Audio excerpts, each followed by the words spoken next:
Oh, it's live, pal. Sorry. We will ban you from the Summerfest. Right here in the Silverdome. Jeff Harvey. And I have half the brain that you do.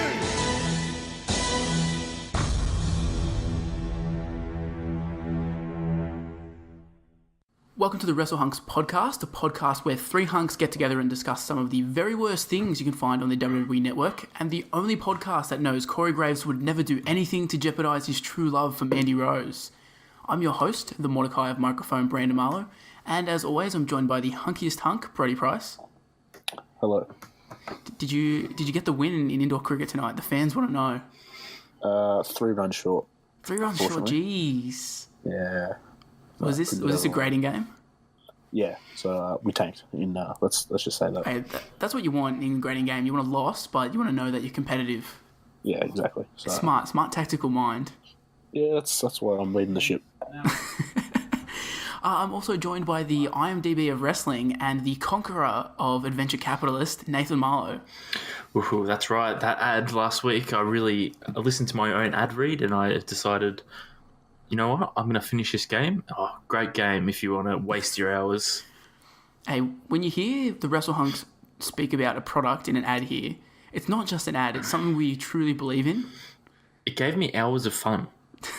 They're going to put that in their next trailer, when 2K advertise WWE 2K and they just have little snippets from reviews. Yes. I've reviewed the last 2 W2Ks. I've given them very positive reviews. Still haven't added me to a trailer, the motherfuckers. Uh-oh. That's You're in the all I bad want. books. I will sell out if I have to. I'll give it a 10 next time if it gets me one of them trailers. So speaking of ads, we don't have one this week. Yeah, Hulk Hogan decided not to come in. Yeah, we're too busy, wrapped up with New Year's Revolution 2005 to, lock down an ad. So next week, I'm sure we'll be back with the best product we've ever brought to the table. But this week, let's give it a little breather. Yeah, get off our backs. We give you an ad every week. God damn it. Exactly. Fuck. Except for that week we forgot it. Oh yeah, we had one. We just didn't do it. Yeah, we were in hot water with our advertisers over that. So this week we're reviewing New Year's Revolution 2005 in honour of the 2019 edition of the Elimination Chamber pay-per-view, which will have already happened by the time you're hearing this. And I'm sure Nat and Pricey will have dissected it completely on Wrestle Hunks Weekly. Yeah, tune into that later on this week. That'll drop and we'll talk about all the matches and whatnot, the graps. We'll see what predictions we got right and wrong.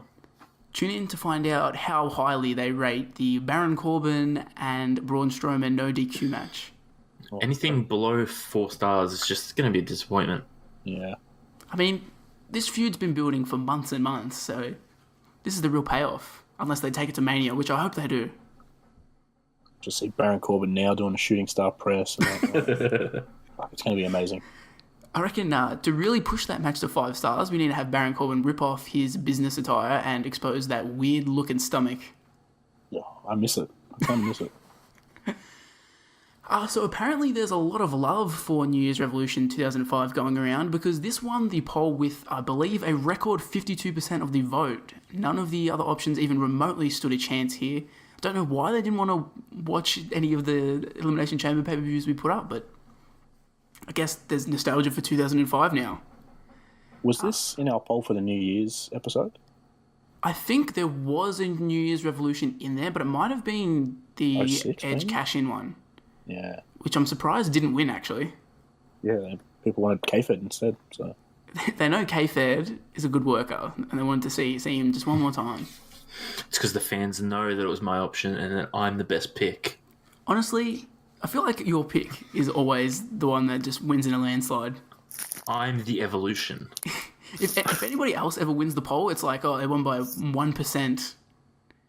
It's either I win by a lot or my vote, my option becomes a Sin City SmackDown. You really fought for Sin City SmackDown. One day we'll get it. I hope so. Hope we get there. Maybe when All In weekend we can do it because it's in Vegas. That's what we call that show. So I've got to ask it. Had either of you seen this pay-per-view before watching it for the podcast? Yeah, I had, but it was a long time ago. I barely remember any of this. What about you, Nat? Yeah, I think I've watched it, but yeah, I don't really remember it that much. I think it's very forgettable. I kind of remember the Elimination Chamber match, though. Yeah, I don't think I've ever seen anything from this pay-per-view except for Lita getting injured. That's basically the only thing I've ever seen. I mean, I've probably, back in the day, I would have seen highlights on Raw of the main event, but yeah, outside of that, no memory of this. We move on here to the history, build-up, and background for the event. And News Revolution 2005 was held on January 9, in obviously 2005. And on this day in history, we had the 31st People's Choice Awards. Johnny Depp and Julia Roberts win Best Actor and Actress for a Motion Picture. And Matt LeBlanc and Marg Helgenberger win Best Actor and Actress for whatever the fuck they win for TV that year. I didn't realise Joey from Friends got another gig after Friends, so shout out to him. Oh, I mean, he had his show called Joey. Do you reckon that's what he won for? That's what Surely I was not. I mean, possibly from Friends, because what did Friends finish in 2004? Did it really?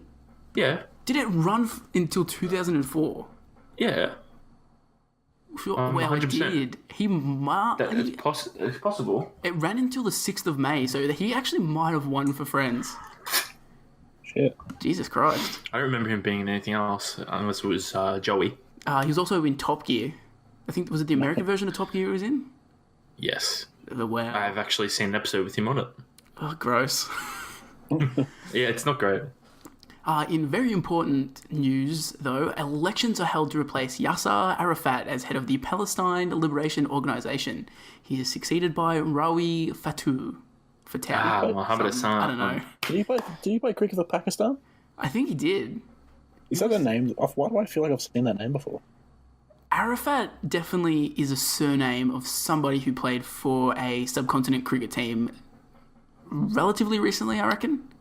Oh, well, I'm looking up a picture of him. Homeboy is well old. He's definitely not playing cricket anytime near when I was watching. Yeah. Late bloomer. In similar news, we've got the signing of the Comprehensive Peace Agreement, commonly known as the Naivasha Agreement, between the government of Sudan and the Sudan People's Liberation Movement rebel group in Kenya. Nat knows a lot about Kenya, don't you, Nat?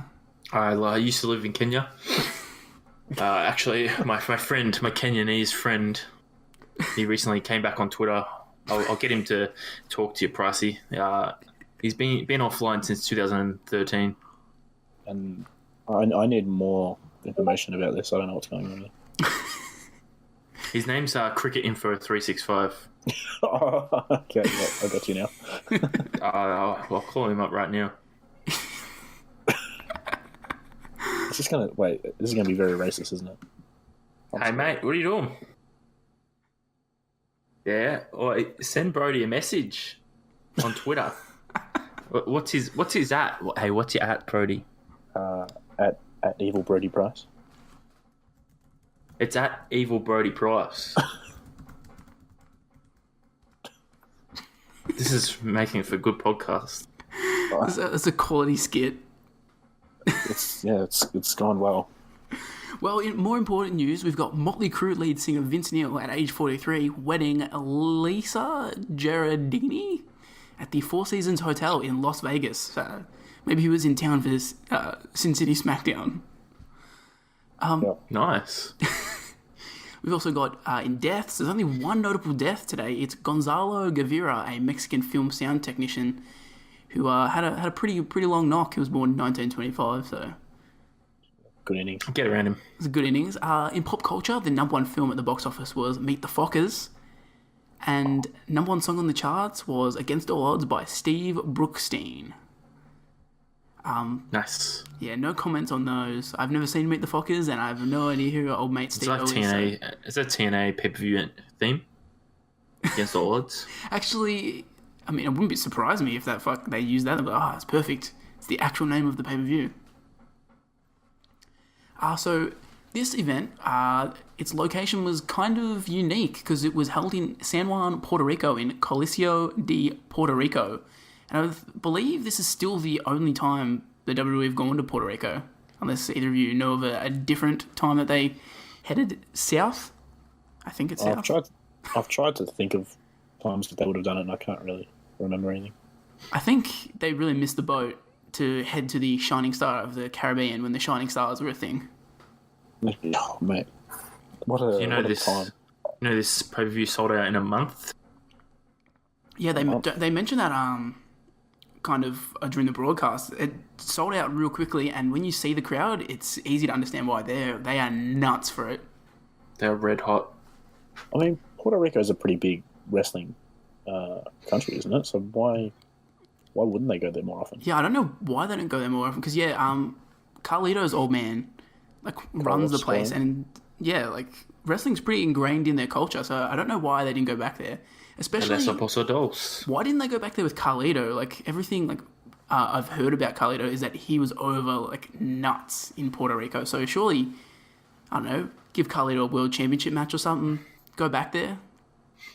I mean, unless it was out of respect to Carlos Colon and didn't want to intrude on his territory, I'm not too sure. Yeah, leave his territory alone. Yeah. I think, didn't Bruiser Brody get fucking murdered in Puerto Rico? Yeah, in the shower. Yeah. That's probably why they don't go back there. They're just like, fuck. Maybe Luke Harper will get stabbed there because he kind of looks like Bruiser Brody. Oh, it's scary similar. He definitely doesn't want to go to Puerto Rico. So we touched briefly on the attendance, but the marked down attendance for this pay-per-view was 15,764, which is just insane. They're absolutely packed in here. And the arena is not small by any stretch of the imagination. They sold it out like it's nothing, so shout out to Puerto Rico. They did a better job buying the tickets up than the Australians did for Super Showdown. Although I don't blame the Australian fans because that card was not great. The buys for this pay-per-view, it did 275,000, which was a very middle-of-the-road pay-per-view in terms of buys for 2005. It did better than No Way Out, Unforgiven, Judgment Day, No Mercy, and Taboo Tuesday, but did fewer buys than ECW One Night Stand, which actually did over 300,000, which is ridiculous. Armageddon, Vengeance, The Great American Bash, and Backlash. And obviously the big four pay-per-views did better than that, but that's a given. The pay-per-view prior to this was Armageddon 2004, however that was a SmackDown pay-per-view. The last pay-per-view Raw was featured on was Survivor Series 2004, and that was held on November 14. And at this pay-per-view, you've got Spike Dudley defending his Cruiserweight title successfully against Billy Kidman, Chavo Guerrero, and Rey Mysterio. Shelton Benjamin defends his Intercontinental Championship against Christian. Eddie Guerrero, John Cena, RVD, and The Big Show defeat Carlito, Kurt Angle, Luther Reigns, and Mark Jindrak in a Survivor Series match. The Undertaker defeats Heidenreich. Trish Stratus defeats Lita via disqualification to retain the Women's Championship. JBL defeats Booker T to retain the WWE Championship. And then in the main event, we have Benoit, Jericho, Maven, and Randy Orton defeating Batista, Edge, Snitsky, and Triple H in a Survivor Series match. And isn't the stipulation for that, isn't it the winning team gets to be GM on Raw? Yeah, each member gets 1 week where they're in charge of Raw. Does Maven give himself a world championship match or something? He does. All of them get. I feel like all of them get world title shots, except Orton wasn't allowed to have a shot at Triple H's title or something. Okay. So Orton didn't do. I can't remember what he did, but everyone. Pretty sure. I feel like everyone had a title shot except Orton. I mean, it's a natural thing to do. That's if you got to be GM, 100% you're putting yourself in the world championship picture. So. Yeah, absolutely. Makes sense. Well, Hogan and Nash did it, so why not? Should have made him blindfolded. Yeah, really stack the deck. In terms of quality, this pay-per-view actually seems pretty good, except for a few shitty matches in the middle. It starts off pretty well and ends pretty well, but Undertaker and Heidenreich not really pleasing Dave Meltzer, just getting the 1 star, and Trish Stratus and Lita only getting half a star, so... And they only went a minute, so I'd rather watch that than the 16 minutes of Heidenreich. So yeah, that's a fucking marathon match for Heidenreich. Yeah. So the storylines heading into the pay-per-view, the main event storyline was for the World Heavyweight Championship, which was currently vacant, and it's in the Elimination Chamber match. On the December 13th episode of Raw, General Manager Eric Bischoff scheduled an Elimination Chamber match between Triple H, Edge, Chris Benoit, Chris Jericho, Batista, and Randy Orton for New Year's Revolution. On the December 27 episode, all of the participants competed in singles matches, with the length of their match determining the entrance order at the Elimination Chamber. If any of the participants lost their matches, the person who beat them would replace them in the match, but all 6 participants ended up winning, and Batista won his match in 3 minutes and 2 seconds, which was the shortest length. As a result, Batista would enter last. Also on the same night, Bischoff makes Shawn Michaels the special guest referee. On the following episode of Raw, the 6 participants all wrestled each other in separate matches. Batista pinned Benoit, Edge pinned Jericho, Orton pinned Triple H, and during that match, the other 4 chamber participants interfered while the referee was knocked out. We've also got a all-time classic feud here. On the September 13th episode of Raw, during a no-holds-barred match between Kane and Eugene Snitsky, Snitsky accidentally pushed Kane on top of Lita, who had interfered in the match. The match came to an immediate end as trainers and emergency medical technicians took Lita on a stretcher to an ambulance as she needed medical attention. In the storyline, Lita was pregnant, and as a result of this accident, she suffered a miscarriage. Despite Snitsky's protests that the miscarriage was not his fault, Kane attacked Snitsky, leading to a bloody brawl on the October 4 episode of Raw, which ended up leading to a weapons of choice match between the two for Taboo Tuesday. The match was voted to be a steel chain match, where the only weapon that could be used was a steel chain. But Snitsky defeats Kane at Taboo Tuesday after locking a steel chair around Kane's neck and jumping onto it from the top rope. Which, I mean, kind of defeats the purpose of the steel chain being the only thing legal if he wins with the steel chair. It's a bit silly. It's a bit silly. It honestly is like a Vince Russo WCW era move where it's like, oh, here's the stipulation, and then they just go in there and the stipulation doesn't fucking matter. Bro, it's steel. It doesn't matter. Bro, people don't care. So in the following weeks, Snitsky would mock Lita's miscarriage. He would use a no babies road sign and a baby carriage in a street fight against Eugene, which is pretty classy. And then on the December 27 episode, Bischoff scheduled a match between the two. Surely you boys have some fond memories of this classic feud on Raw. Anyone our age that was a wrestling fan in the early 2000s just has a memory of Snitsky punting a fucking... that's the best thing ever. Like, you can't not. That's the first... When someone says Gene Snitsky, you think him kicking a baby into the crowd. It's honestly so strange how, like, if you talk to someone around our age about wrestling, Snitsky is probably something they remember vividly purely because of this angle. Yeah, 100%. Like, I don't know what he did other than this. Like, this is the only angle I remember. I don't remember him having another angle like in this version of Snitsky. I kind of remember a little bit when he comes back in ECW with the yellow teeth. You don't remember when he had a foot fetish? Oh, no. Wow. Kind of. Now that you say that, it kind of rings a bell. He wants to sniff Maria's feet at one... We've reviewed a pay-per-view where it happened. Wait, Saturday Night's Main Event? Something, was it? Yeah, it might have been that. And then Big Show tells him off. I do not remember that at all. So you Good. fucked it out.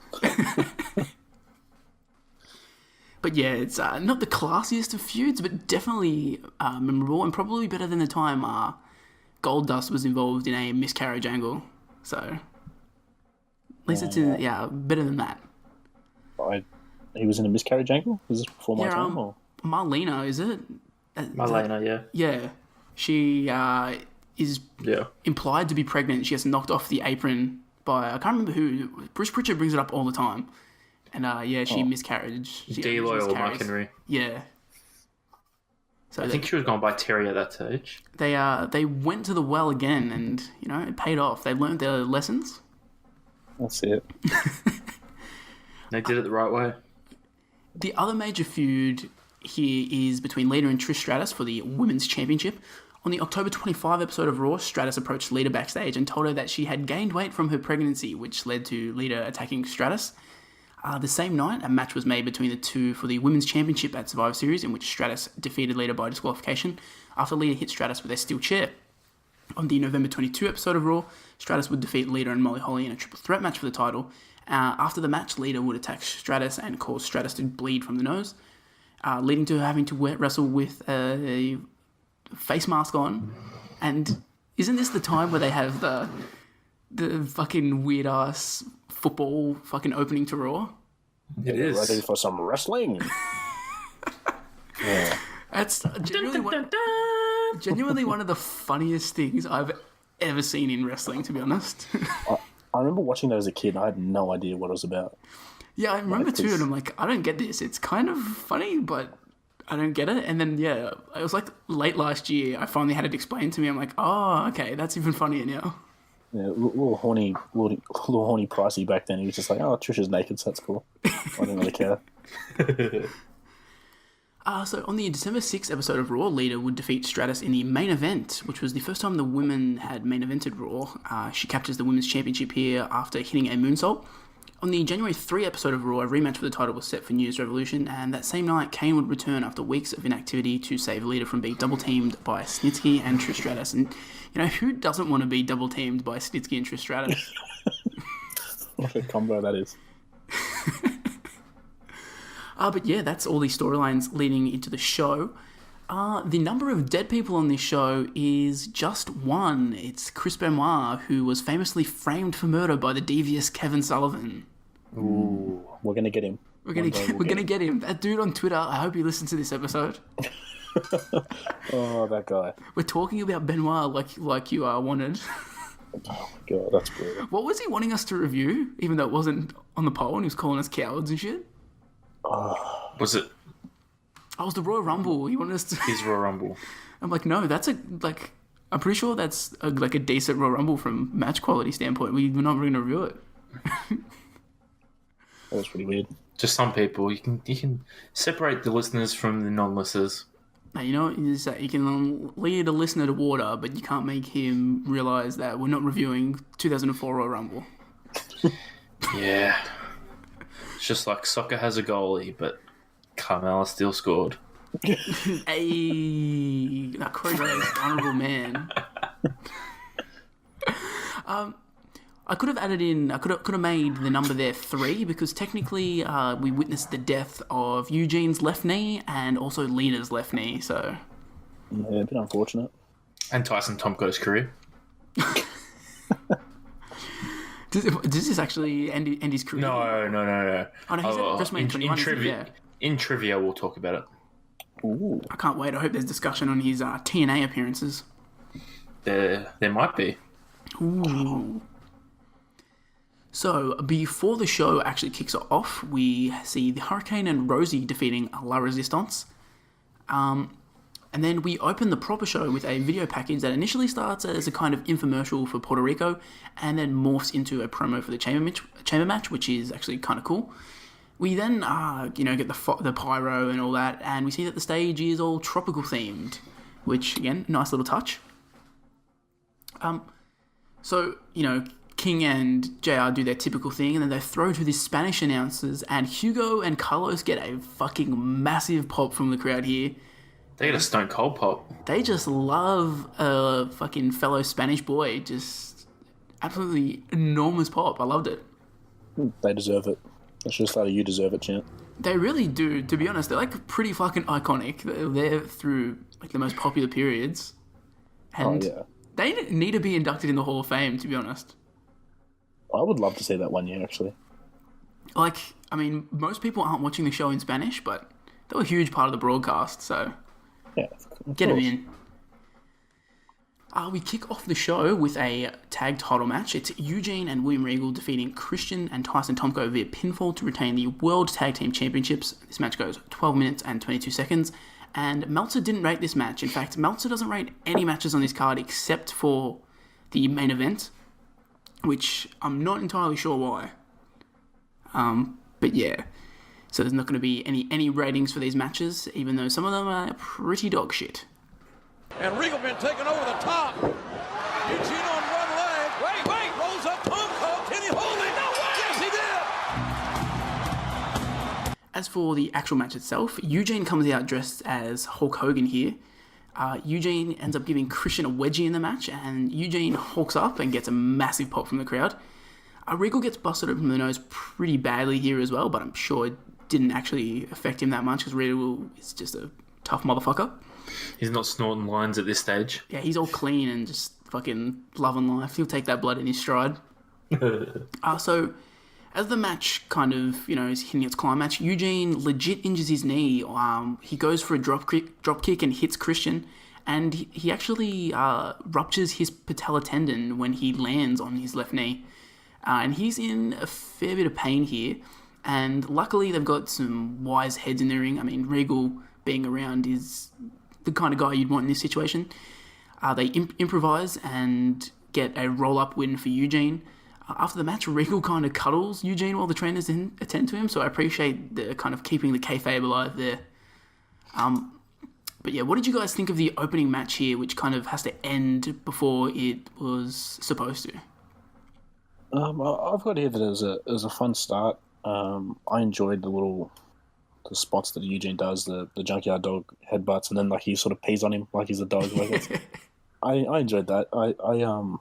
I always enjoyed watching Eugene. I thought it was funny. We sort of mentioned last week that these comedy matches break it up a little bit on a pay-per-view, and that's good to have. So I was looking forward to it, and then when the finish came, I was a little bit bummed out that they didn't get to the finish that they were planning on. But it's sort of hard, I guess, not being able to rate it just because we don't know what the finish would have been. But I enjoyed it for what it was up until the injury. What did you think, Nat? I mean, what do you expect from these guys? You had Christian in there, a really good wrestler in him, and William Regal, and former Olympic gold medalist Eugene. I thought this match lacked a manager for Regal and Eugene, and no secret, I think it should have been Jameson. He would have been a great manager. He's cheating. And I just wanted to say there's not enough love for Tyson Tomko. See, if Tyson Tomko hadn't have taken that roll up, that match might have still been going.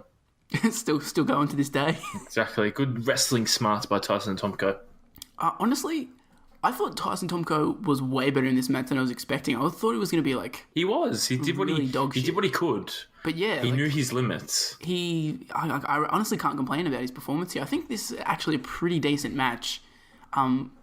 Like you mentioned, Pricey, I really enjoyed Eugene's comedy spots, which are basically just him emulating other wrestlers. But I don't know, I feel like it just works with Eugene. And when they're actually wrestling, like not doing comedy spots, it's still pretty good. The start between Christian and William Regal was pretty good wrestling too. Yeah, like you've got two. I mean, fucking Eugene can actually go. Like he's a dude that can actually go in the ring. So you've got three really good wrestlers in there, and then I thought Tomko would really bring the quality down, but he wasn't that bad. He did what he could. Like he was more of he can't really do the wrestling stuff, so he did his brawling stuff, and I thought it worked. I thought it worked really well. Yeah, and then full credit to Eugene for finishing the match. He was in so much fucking pain. Yeah, he didn't look good. And yeah, so he still finishes the match, which it sucks that they didn't get to do a proper finish, because I would probably enjoy this match even more if they kind of got to do whatever was the scheduled finish, which would probably, I would say, Eugene doing some kind of fucking Hulk Hogan leg drop for the win or something. But yeah, I can't fault it too much because, you can't really help a dude fucking popping his knee, so. Yeah. My other notes on this match, the female vocal version of Christian's theme is the best version, and fucking fight me if you think I'm wrong. Yeah, it's a bit of a banger, isn't it? I don't mind his theme when he returned, but I don't know, this version, they got a lot of nostalgia playing as him in the old SmackDown vs. Raw games. Put the belt on him. 05 Christian's, 04-05 Christian's like peak. That's when I fell in love with him. I was a big fan. And he just jets to TNA. Yeah, that's why I started watching TNA. I have to get my Christian fix. That was... I don't ever think I ever saw Christian in TNA. I feel like that was before my time, before my Fuel TV watching days on a Saturday night. Do you remember when the TNA could choose any wrestler from the WWE roster and they chose Christian? When they did the exchange for Ric Flair into the Hall of Fame? Oh, wow, was that a thing? Yeah, they wanted to induct Ric Flair in the Hall of Fame, WWE. So they said, you can choose any member of our roster except The Undertaker and The Rock. Yeah, I do remember that now. They didn't even choose John Cena. They chose Christian. Because Dixie Carr's like, they'd recognize him. It's fair enough, because Christian was actually a pretty important part of TNA. Fuck it, just have John Cena. But I don't know, he was probably beloved by the TNA crowd, but they don't get him to do, they don't do... TNA crowd, fuck off. Yeah, no, they didn't really do anything with him. So, yeah. They could have just did another Rhino bar brawl fucking match. That would have popped the fans. Fucking have Cena win the TNA title. Fucking, how much press is that going to get? And then have him throw it in the trash on Raw. Yeah. You get heaps of press from that. I'm going to be honest, I kind of forgot that Eugene ever held a belt in the WWE. Like, No, fair enough. when I saw he was tag champ, I'm like, fuck, did this happen? And yeah, apparently it did. I mean, it's not that memorable, so I guess I can understand that. What's much more memorable is that there's a sick guitar solo during Eugene's entrance music, which I really appreciated. I assume it was Jim Johnson just shredding on the guitar. I'd hope so. I feel like that's one thing we're missing these days in entrance themes is just a sick guitar solo. Yeah, it doesn't happen a lot, does it? And my final note was that Tyson Tomko has the worst tattoos in history. Just straight up dog shit. Yeah, no, not great. Could have done better. But did either of you have any more notes on this match? No, I think we hit everything on the head. Yeah, not really. Yeah, it's a solid match and not too bad of an opener. Unfortunate about the way it ended. But we roll on from there, and after the match, we cut to some footage of Christy Hemme at a pool, and a bunch of horny guys are there and checking her out, and she puts a towel around one of them. So this is one of many little cutaway fucking things that we get throughout the night to really emphasize that we're in Puerto Rico. Woohoo! We then cut to Christian and Tomko, who are pretty angry backstage. They run into Edge, who says that he has an idea and wants Christian to trust him.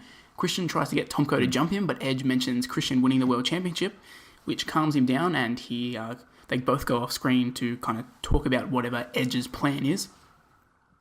Next up, we get Trish Stratus defeating Lita, who is the Women's Champion, via pinfall for the Women's Championship, as I said. This match only goes 3 minutes and 46 seconds, and Meltzer did not rate this. Lita got on the chick kick. The Lita's leg gave away again. The hook of the leg, and that's it. The chick kick, and Trish regains the title. And the new WWE Women's Champion, Trish Stratus. And that's because Lita tears her ACL basically 1 minute into the match from a Fez press from the apron to the outside. Trish actually works her fucking torn knee for a bit. She legit, kicks the one that she just fucked up. And after a couple of minutes of kind of going on like this, she hits the chick kick for the win. And this is her 6th title win, which is a record at the time. But it basically just flies under the radar due to the circumstances. What did you guys think of this match that really doesn't ever get a chance to become a match because it's honestly 1 minute of them being healthy? Yeah, I knew that this was going to happen before we got to the pay-per-view. So when the Eugene injury happened, I was like, wow, that's a terrible pay-per-view that they got 2 injuries. I didn't know they were back-to-back as well. So when this match started, I was like, wow, what a terrible start to the pay-per-view, having 2 knee injuries back-to-back. But you can't really give any thoughts on this match because I didn't really get a chance to get it off the ground. So not a great start to the pay-per-view, unfortunately. What about you, Nat? I thought I was in for a good one. Yeah, you saw the 3-minute length match and you're like, geez, they're going to be working a ferocious pace here. Oh, I noticed that their attires were a bit similar. Trish was wearing some sort of weird brown, and Lita had the camo. I was very confused. My eyes were playing up. You needed in UFC when they come up and they say, oh, this cat's in the black trunks and this cat's in the blue trunks. Exactly. Nowadays, because Reebok's are cunts, it's white and black. Usually. And unless it's a main event fight. Honestly, you know what? I give this match 3 healthy ACLs out of 4. So that's a good rating system. Yeah, obviously you can't really talk about this match because it doesn't ever actually get to start. Unlike the first match where, obviously it gets ruined at the end by Eugene's injury, they at least had 12 minutes of actual match, where here they get 1 actual minute. Yeah. And I feel like Vince and everybody backstage, they would have been like, fuck, Eugene got injured, any of that match is ruined, and then they finally they push through it, they get to Trish Stratus and Lita, and okay, we're back on track again here. And then I can just imagine Vince fucking losing it when Lita tears her ACL a minute into the match. Maybe he thought Trish was working, Lita was working the boys. It was just a rib. Just ripping ya. But again, the way this pay-per-view starts, I can kind of understand why Meltzer doesn't rate any of the other matches as well. Because I feel like he might have been giving credit to them, they would have had to alter their matches on the fly to probably go longer and shit to fill out the pay-per-view, so it's not really fair to rate them other than the main event, which probably wasn't changed at all. So I can kind of understand Meltzer there. Maybe he fell asleep. Honestly, I mean, with all the injuries going on, he probably would have taken a nap. It's like, oh, bringing the EMTs out again, I can get in a quick snooze. He probably woke up when they had the last Divas skit. Probably tried to commit suicide. It didn't work. So he tried to watch the Chamber. Well, Meltzer doesn't like comedy spots, so he probably would have tried to fucking just end it all, seeing Eugene being Junkyard Dog. That was terrible. I've got a hot take from this match. Lita is a dog shit worker, and she had literally zero idea how to work safely. Well, it's sort of hard for me to argue that point because from memory, I've seen like one match of hers that the test. I think it was for Test, the podcast we did. I watched her in a mixed tag, and that's about it. Like, I don't really remember watching a match of her, so I can't comment. I have no idea. Maybe. Well, I mean, she broke her own neck before this.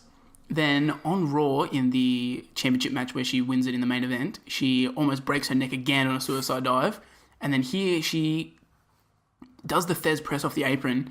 But, like, I don't know why she lands with her leg the way she does. Like, she should have just done a normal Fez press and would have been fine. She has the same ring psychology as Jeff Hardy. Except Jeff... Has Jeff ever actually gotten injured in the ring? Yeah. No, I only remember his first injury, reading about his first major injury was in TNA like a couple years ago. Yeah, when he snapped his leg motorbike riding, which actually led to broken Hardys being a thing, so it was actually a good thing. He also had an injury before he left the first time, though. Did he? Yeah. Oh, the eye injury that he had in that tag match with CM Punk. I mean, like, he had a knee or a back when his contract was coming to an end. You mean like the very first time? Yeah. That probably wouldn't have surprised me. He was doing heaps of hardcore shit then, and I'm pretty sure he was abusing the fuck out of drugs, so... But, I mean, he has been pretty safe for his wrestling style, I guess. Yeah, for a dude who just doesn't give a fuck, he's pretty healthy. Not so much. Yeah, so even when Lita came back for Evolution, I was worried when she was doing some of her shit that she was going to kill herself. Like when she did her moonsault, I'm like, fuck, I'm going to just see a woman die in the ring here. But yeah, that's kind of my only note in the match. My other note is just legs don't really have a good track record at New Year's Revolution pay-per-views, do they? No, they don't. They've got these two, and then Triple H will fucking destroy his quad in a couple of years' time as well, so... No, maybe that's why Vince got rid of this pay-per-view. Just fucking bad karma going around here. Do you think it's all the alcohol from New Year's Eve? Yeah, they get smashed on New Year's Eve, and they head down to bloody Puerto Rico. They're partying there, and then it's just the body can't handle it. Yeah, I blame Corey Graves. Well, actually, I blame Corey Graves' wife. Jeez. Corey Graves' wife, she framed Chris Benoit. I'm going to assume we have nothing else to say about this match. Nope. Well, I was just going to ask if did you guys know that the planned WrestleMania match was Trish vs. Lita? I did not know that. Yeah, so that's they had to pull the alternate and have, I think it's Christy Hemme, isn't it, at 21? Yeah, I think it's Christy Hemme at 21, isn't it? With Lita in her corner, so... Yeah. I mean, I've mentioned this before, probably to one of you, that the WrestleMania 21 card is pretty stacked. And then, like, that I mean, apart from the sumo fight, and then the women's match is Christy Hemme versus Trish. Like, if it had been Trish versus Lita, that's like a... Don't talk shit about the sumo fight. It's actually pretty quick, the sumo match. Like, it doesn't go that long. I think it's a pretty good piss break, actually. Do you want to hear... I'm trying to start a new thing on Twitter, weird New Japan matches. Do you want to hear a good one? Akibono wrestling someone? Yes. He does wrestle Brock Lesnar in one. But wow. In New Japan, yeah. This is a good one. Yano, Tatsaki, Usuki, Yujiro Takahashi, and Bob Sapp. Oh, yeah, Bob Sapp, versus the Manabu, GP champ. Versus Manabu, Nakatanishini, Strongman, MVP, and Akibono. If you want a fun fact, MVP, first ever IWGP Intercontinental Champion. I know that. I have that. Which is so fucking random. I have a lot of weird gauge in the matches here. I have RVD versus Yano on one random Wrestle Kingdom. Wow. There's a lot of Nagata versus Angle or teaming with him. Nagata, I feel like Nagata's probably wrestled everyone. Probably. He's very old. But moving on here, after that match, we cut backstage to see Jericho kind of pacing back and forth, and then we cut to Maria, who's getting her kid off at the pool, so it's just fucking shout out to the Women's Revolution. New Year's Revolution? More like Women's Revolution. Next, we see Edge with Eric Bischoff. Uncle Eric has a terrible beard here, and Edge is asking him to remove him from the match because he thinks Shawn is going to screw him. He wants to avoid the Elimination Chamber and have Christian replace him. Eric says he can't change the match because the show has already started, and Edge leaves the office and ends up running into Shawn. Shawn says he'll call it right down the middle, but if Edge physically provokes him, he will retaliate. Next up, we get Shelton Benjamin defeating Maven via pinfall to retain his Intercontinental Championship. It goes 6 minutes and 8 seconds, and Meltzer again does not rate this. Well, Shelton Benjamin has apparently accepted a challenge and back to the ring. The T-bone suplex! The T-bone suplex! And it's over again! Here we flash back to a month ago where Maven gets a dodgy win over Shelton. The crowd really hates Maven for some reason here in Puerto Rico. He has serious heat. If he got this kind of reaction in the States, he would have been a 10-time world champion. Like, he was the hottest dude on the card. Which I was not expecting. Also, Maven is fucking jacked here. In my mind, I don't remember Maven looking this big. How good does he look? I'm like... He's a fucking Greek god. In my mind, before the actual match starts here, and we'll get to that in a sec, I was like, how did he not go on to have a decent career when he was looking like this at the end of it? Yeah, true. So, Maven refuses to lock up with Shelton here. He then gets on the mic and he kind of does some vaguely racist shit and then says that the crowd needs to shut up. Maven then decides he's going to walk out of the match, but he stops, sprints back in and gets rolled up by Shelton and loses the match. That was the longest 6 minutes I've ever seen. It really is the longest 6 minutes in history. After the match, Maven then gets on the microphone again and tells Shelton to come back because it didn't count. And Maven wants a rematch and Shelton obliges for some reason. Shelton then runs in and wins in 6 seconds via the T-bone suplex. What did you guys think of this, in heavy quotation marks, match? No, matches. Yeah, technically matches. Yeah, I didn't really have a lot of notes for this. The crowd obviously doesn't like Maven, was one of them. I didn't understand the promo in the middle of the match, and I just sort of bored when I was watching this one. Not great. They really should have done Maven won the second match. That would have been funny. Oh yeah, honestly, like if you're gonna, I feel like the padding might have been to cover up the fact that the other, matches had to go short. So they're like, they're probably playing for just the 5 second match, and not the 6 minute one. Yeah, so they're like, just go out there and extend it, which do both. Ends up like making for a really poor product. Yeah. Yeah, honestly, there's not much to say about this. It's fucking awful, and like at this point, News Revolution is like one of the worst pay-per-views I have ever seen. The first match is not too bad, but it gets ruined, and then they couldn't help the Women's Championship match, but like it's still not good. And then this follows it, and I'm like, oh Jesus! And there's some matches to come on the card that add to that as well. My first note here was that I just wanted to point out, and I haven't pointed this out the other time, the World's Greatest Tag Team have appeared. This is the first time I think we've reviewed singles Shelton. But there is a Twitter account dedicated to Shelton Benjamin's gigantic horsecock. I didn't know that. But for some reason, it's at Shelton's Dick on Twitter. But I just looked it up and I clicked on it, and Twitter is telling me that it doesn't exist anymore. So maybe it got deleted. Damn. But people need to know that there was a Twitter account dedicated to Shelton Benjamin's fucking big hog. I respect that. My only other note was Maven has one of the most generic themes I've ever heard. It sounds like a generic theme you'd choose from for your creator wrestler in WWE 2K. Same with Snitsky's. But it does have some nice piano in it. And somebody was shredding on those keys, and in my mind, I like to think it was Mr. Cool from School of Rock. I genuinely popped for that when I read that in your notes. He's shredding on the keys and then pointing to the crowd. Just I'm not good enough. Individually to each person. I'm not good enough. Yeah, I had to think of stuff like that to get me through the 5 minutes of Maven cutting promos. I wish I had been thinking about Mr. Cool instead of watching this match. Yeah, any final thoughts on this god-awful segment? Let's move on. Yeah. Now, the less said about this, the better. Maven was hot, but didn't produce the goods when the bell rang. Unfortunately, the bell had to ring. Yeah, as they say. So after the match, we see Candice Michelle centrally rubbing Christy Hemme by the pool. It's one for all the horny perverts at home.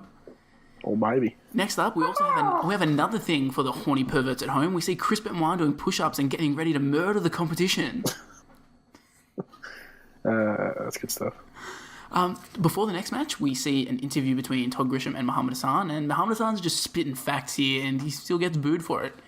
He even compares how he is treated like a second-class citizen because of 9/11 and him being stereotyped, to Puerto Ricans being treated like second-class citizens because they're not even considered a state in the United States. They're just a United States Commonwealth. So, Ooh, hate.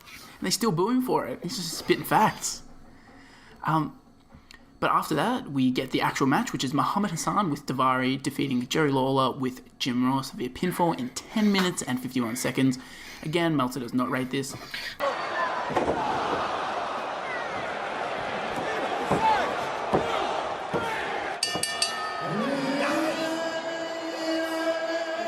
Here is your winner, Muhammad Hassan. Did we have to get this match? We did not. Can't believe we were so lucky. JR is at ringside, so we get the honour of watching this masterpiece in silence. It's like we're actually there sitting in the crowd. I hate when they do this. Yeah, we are Unforgiven, a DVD we watched countlessly. I feel like we would always skip the commentary tag match because it was just, there's no commentary. We're like, what the fuck is this? Skip through it. It's boring. It really is. It affects watching it so much. You'd think it wouldn't be too bad because, you go to shows and there's no commentary, but watching it at home without commentary is just, so awkward. You don't have the crowd around you. It's not the same as being there. Yeah.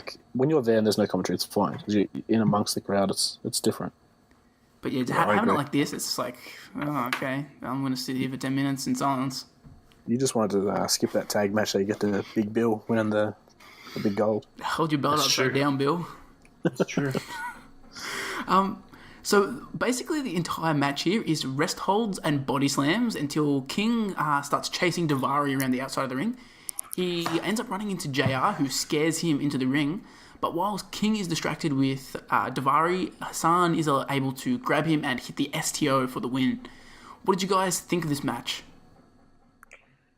Yeah, I was getting. I'll tell you when I watched this pay-per-view. I didn't watch it yesterday. I was a bit lazy. I woke up early this morning for some reason. I couldn't sleep, and I'm like, well, I better get this in because I had things to do today. I'm like, I'll jam this in, watch all this. This was a bad idea. I'm 4 hours sleep trying to watch this match. Fucking hell. Oh, so yeah, not a great match. What did you think, Nat? It wasn't great. I wish this didn't happen. I mean, what did we achieve from this, really? Yeah, you get really it was boring. No commentary, and Muhammad Hassan, I miss him. Yeah, I think we all really miss Muhammad Hassan. Isn't he like a school teacher now or something? I feel like Bruce Pritchard said that when he did his podcast on his career. He's like, oh, he's a school teacher. Yeah, and then he made a return. He made his first return last year. Oh, maybe this is the second coming of Muhammad.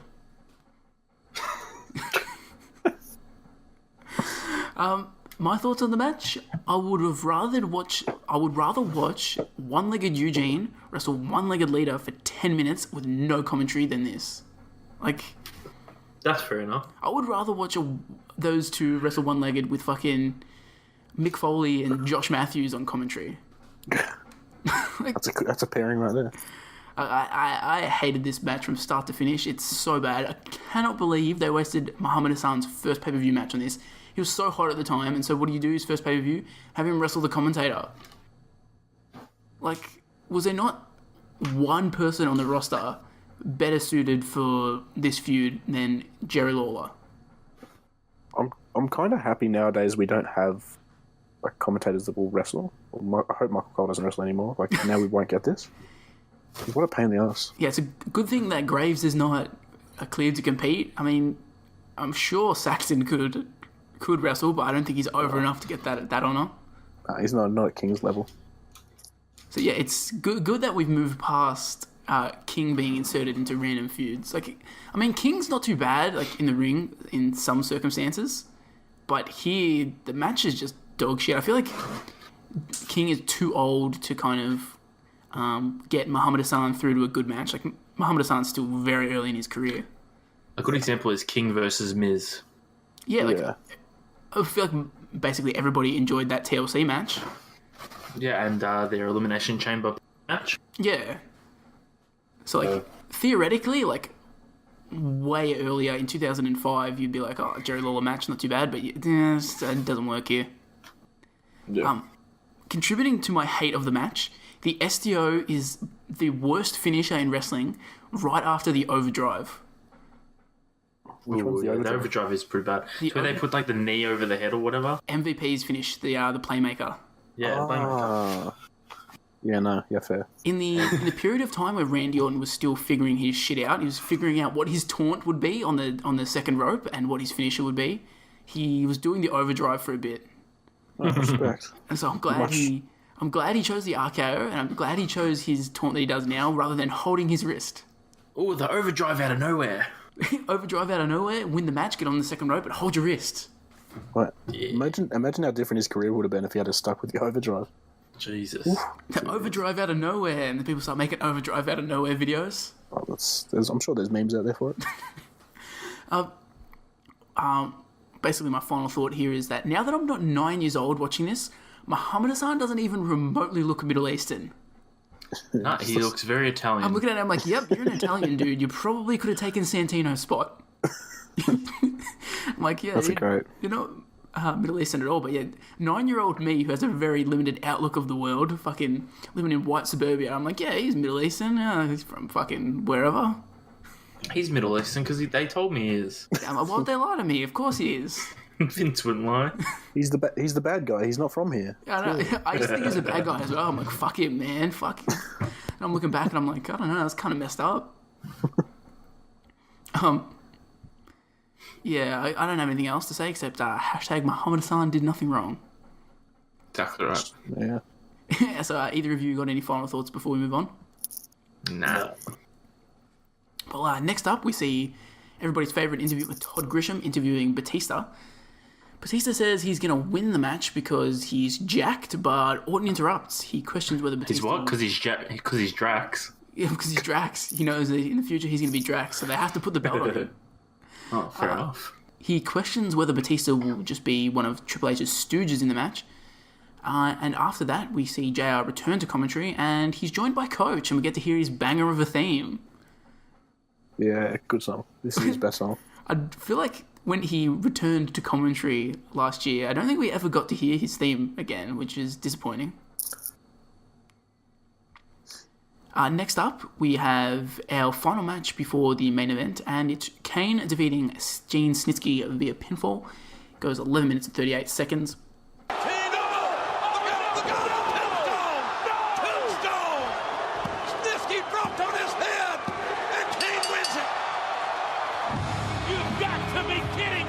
And before the match, we get a pretty detailed video package recapping Lita's miscarriage and all that. Such a classy feud here. And during the match, Snitsky exposes the concrete floor and tries to powerbomb Kane on it, but he ends up taking a back body drop. And then the match kind of keeps going on, and then randomly Kane hits a tombstone piledriver for the win. What do you guys think of this blood feud kind of coming to an end? So at this point, I'm going to ask you guys a question. We covered December to Dismember in our first episode. Go back and watch it, or listen to it. You probably can't watch it. And that pay-per-view was pretty much known for just having that the chamber match and the tag match was solid. At this point, watching this card, are you thinking to yourself that this is probably as worse as December to Dismember? Honestly, at this point, I'm thinking it's worse. Because I've hated all the matches. I mean, one of the matches, it's not their fault. And the one match that I have enjoyed so far on the card, it got cut short because of an injury. Yeah. Like, I feel like it would probably be on par. Like, if they give the tag match, everyone goes through healthy and they finish it, I'd probably think of it as good as the Hardys Eminem match from December to Dismember. Yeah. But because of that injury, it kind of like drops below it. So I feel like at this stage, it's worse. Yeah, I mean, I didn't like this Kane Snitsky match at all. So in my mind, when I was watching, I'm like, the main event's coming up, and that's the match that's going to save it. If this pay-per-view is any good, it has to be because of that match. So You're only saying that jibber jabber about December to Dismember because you only just watched this pay-per-view. You don't remember the god awful Davari versus Tommy Dreamer. You're not remembering the mixed tag match. It was fucking god awful. It was heel versus heel. that had Kelly in it, mate. I'm sure it was fine. Smelly Kelly. I'm going to go back in the archives and listen to our episode. She's not even a real dancer. Got a move, got a groove, you know? And Sabu was taken out of the match. That was fucking god awful pay-per-view. Excuse you, Kevin Thorne was on that show? Friend of the podcast. He wrestled. Yeah, he's in the mixed tag, isn't he? He wrestled fucking Kevin Knox, whatever his Kevin name Knox. is. Kevin Knox of the New York Knicks. So now, what did you think of this match? Fucking boring. Very boring. Very boring for the blood feud it is. But I will say, crowd was fucking hot for that tombstone. Yeah. They went off. And we're always a big fan of the taking the floor off. What was that? You cut out a bit there. I'm always a fan of taking the floor off spot. Yeah, I do. I feel like it's not employed enough. That's lost art. All the blood feud matches, they just got to rip up the carefully laid padding, just tease it. It's a lost art, and it's the same with the undoing of the turnbuckle padding, which was which happened earlier on. Yeah, I completely agree with your assessments on the match. This is a very poor match. I thought it was extremely clumsy and awkward in most of the spots that they tried to do. Snitsky is not very good, and Kane kind of can't carry him to a decent match. And I also agree with you, Nat. It's so weird that this is their final pay-per-view match, Snitsky and Kane, and it's just a normal singles match, which is weird because their Taboo Tuesday match was the steel chain match. Like, you would think this would be like last man standing or I quit or something like insane. They've already had a few. They've had a few matches like. And it's like, oh, okay, the big payoff on pay-per-view is a singles match where Kane just wins with the tombstone. Yeah. So yeah, it just falls flat, and it's probably, I mean, the Shelton Maven stuff isn't really a match. Like, for something that actually was a match from start to finish, this is probably the worst. Yeah, it's not great.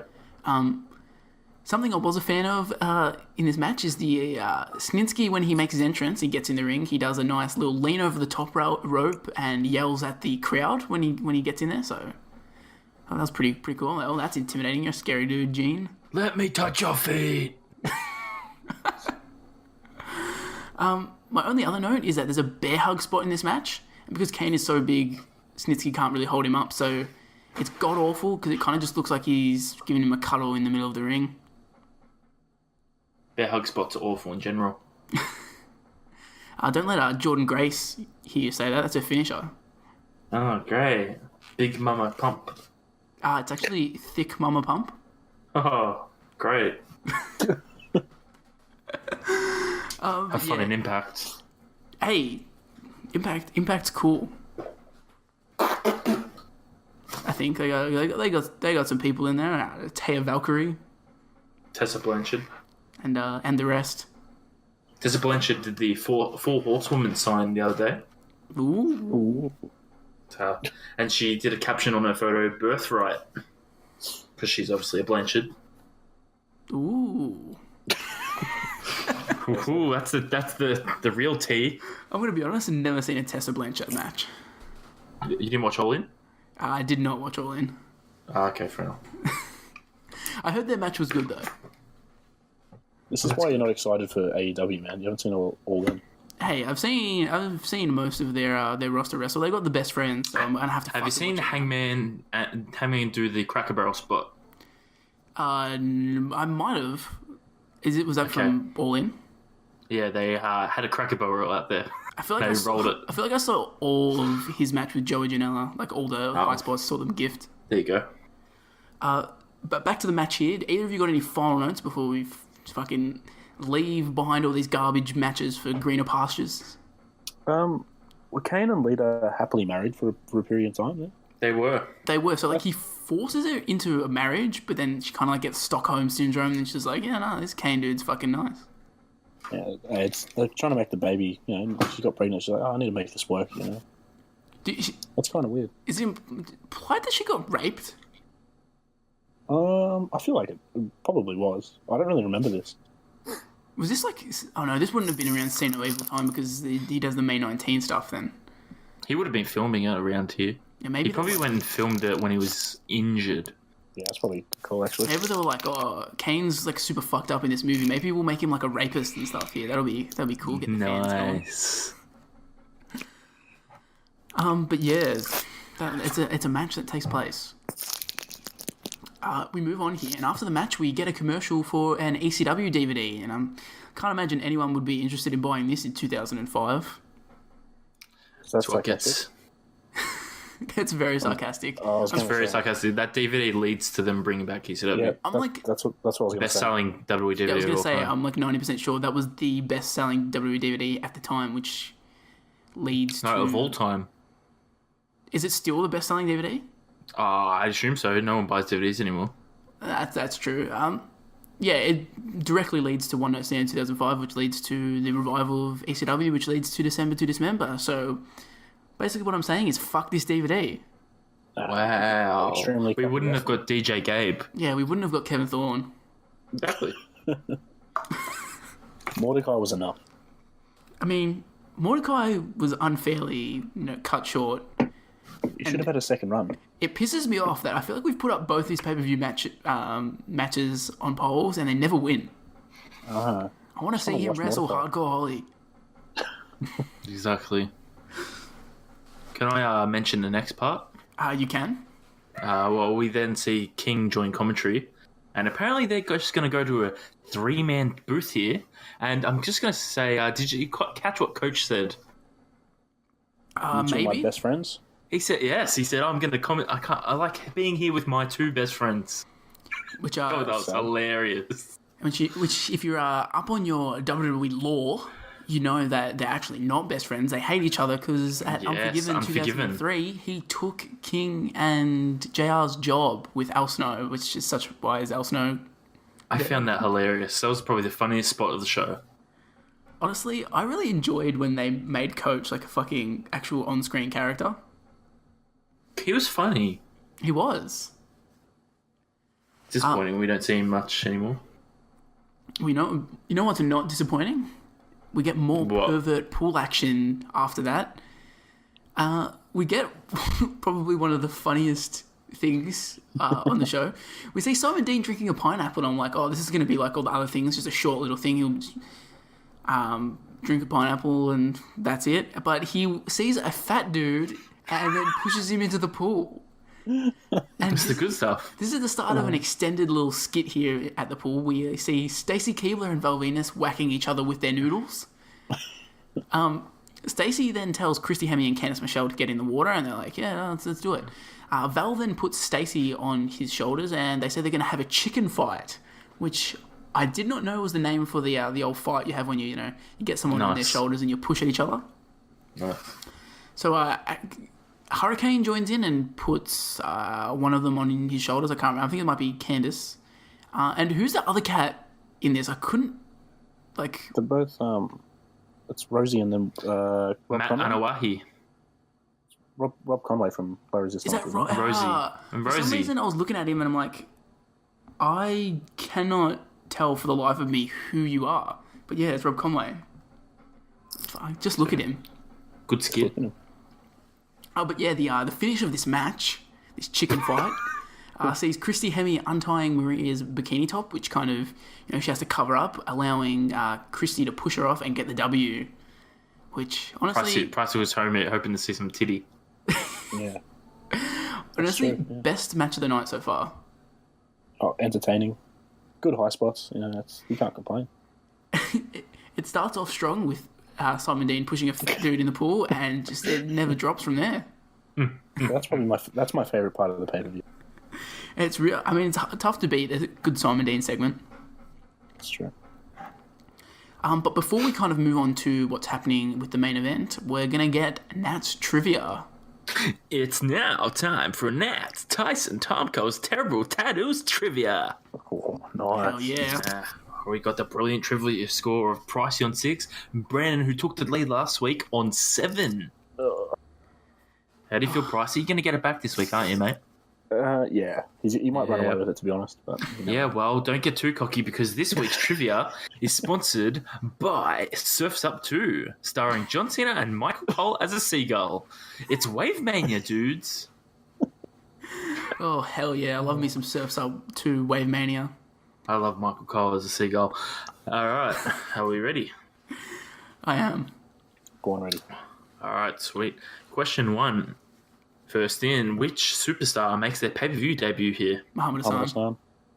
Oh, that's a draw. Oof. 1 each. I like that you guys like that. Maybe someone gets caught up and accidentally says Maven. Yeah, that's fair. Maven Hassan. Question 2. First in, true or false? WWE never went back to Puerto Rico for a pay-per-view. True. True.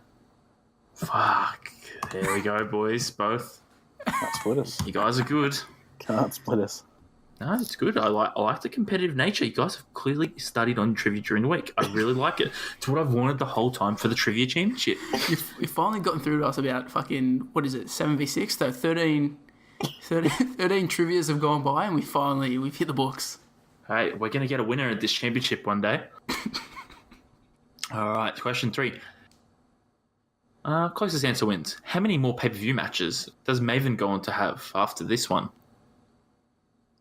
Ooh, I want to say 0. I reckon he has 1. Correct, 1. Royal Rumble?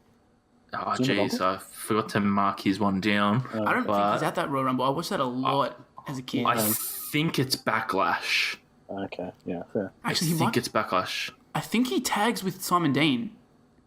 Oh, nice. There you go. I think from memory they have like a tag match against, like, it's a multi-team match, What a dream team. and yeah, Maven and Simon Dean get thrown together.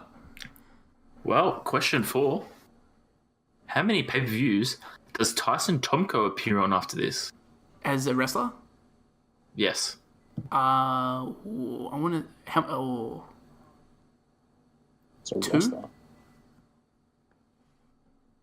Price, you got an answer there? None. 0.